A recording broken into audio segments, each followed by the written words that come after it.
With us now from Capitol Hill, Democratic Senator from Virginia, Senator Tim Kaine, and Washington Pulitzer Prize-winning columnist and associate editor for The Washington Post and MSNBC political analyst Eugene Robinson.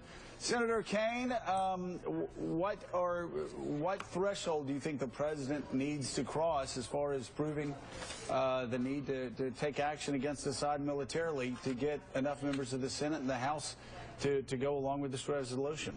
Well, you know, Joe, I think that the threshold question that we're here to wrestle with, we have classified briefings today, then Foreign Relations Committee meetings today, Armed Services Committee meetings tomorrow. I'm on both.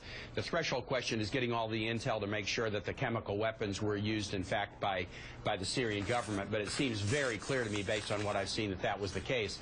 And once that case has been made, you know, this isn't Iraq. Are there weapons of mass destruction? No, they have them. And they've used them, and they've used them against civilians. So you're going to support? You're supporting the president's efforts, right? I think we have to take steps to show that the use of chemical weapons against civilians has a consequence. Did the president make the right decision to go to Congress with this? Joe, he absolutely did. I gave a speech in July on the 40th anniversary of the passage of the War Powers Resolution of 1973, a floor speech in the Senate, and I talked about the sloppiness that we've allowed ourselves to get into, where presidents overreach and do things without congressional approval, and then Congress intentionally avoids responsibility for going on the board yes or no about military. The president needed to do it constitutionally, but more importantly, if we're going to put servicemen and women in harm's way, they have to be able to count on the fact that the nation's political leadership is unified behind them. But Senator, if they go in on a presidential order with members of Congress griping about it, it's completely unfair. Just to be clear, though, the president did have the constitutional power to strike and then come to you within a reasonable period of time, correct? That is correct. Okay. But if he were to do that with all the angst and you need to come to us first and we're not sure what we want to do, how does that make the servicemen and women that we're asking to potentially risk their lives feel when the political class can't unify behind the mission? Okay, we've got Cokie Roberts with us, and she has a question. Cokie. Yeah, Senator, you talk about the political class being unified, but we're unlikely to see much unity in the congressional debate.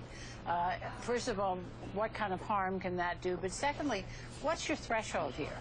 Does the Senate have to have 60 votes to pass this? Do you see a filibuster coming, and is that possible to do?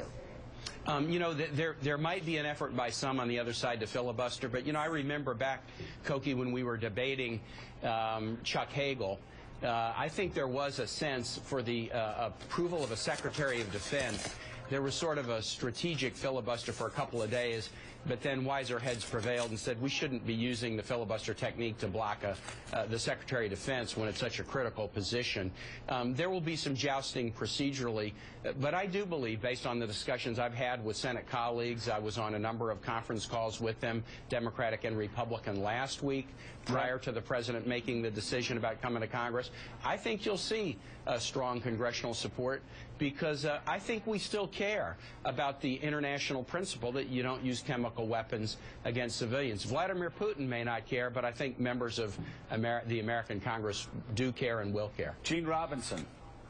Senator Kaine, you've got one group of senators who, mostly Democrats probably, who really want to constrain the strike and have it be a one-off, and there's another group with John McCain and Lindsey Graham who really want a more expansive, perhaps longer strike that hits more targets and that really affects the war.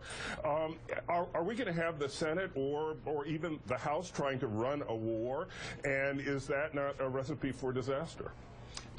Gene, I think, yeah, to your question, it would be a recipe for disaster to try to micromanage. My view of the Constitution is Congress has to be involved in the initiation of military action, but the president's the commander-in-chief, and you've got to give the president some latitude in terms of implementing the congressional decision to initiate military action.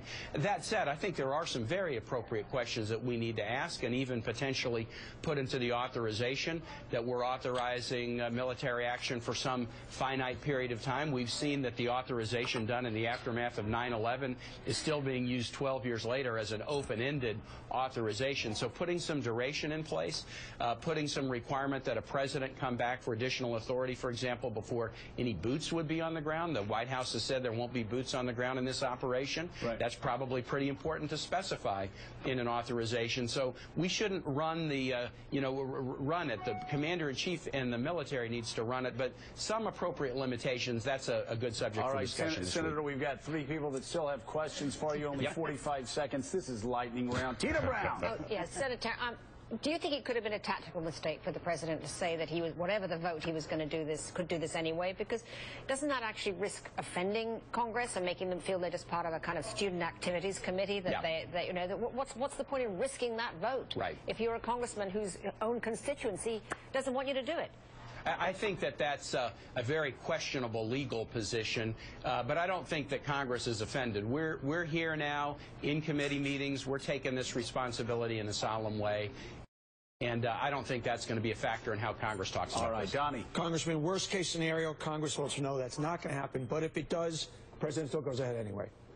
I don't think that's going to happen. I think the president, I believe that he's made a precedent-setting move that we need to move back to the way that Jefferson and Madison and all the framers intended this. You bring Congress in because it's in the Constitution, but you also bring Congress in because we can't ask servicemen and women to risk their lives without political support. He brings up 2 founding fathers and the U.S. Constitution. Harold Ford, final question. People argue that this has strengthened the opposition, or those we're going after in the Middle East. Do you think the Syrian government has been strengthened by this delay, Senator? I think the delay, they can run, but they can hide. We're going to be stronger as a nation if we do this with the president and Congress having debated it before the public and decided to go forward. We're stronger by following this constitutional principle. All right, lightning round completed. Senator Tim Kaine, you advance to the next round. Congratulations. Thank you.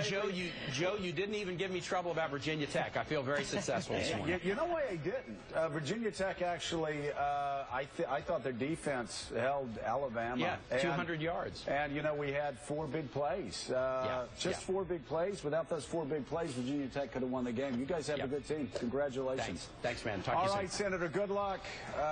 And Gene, stay with us.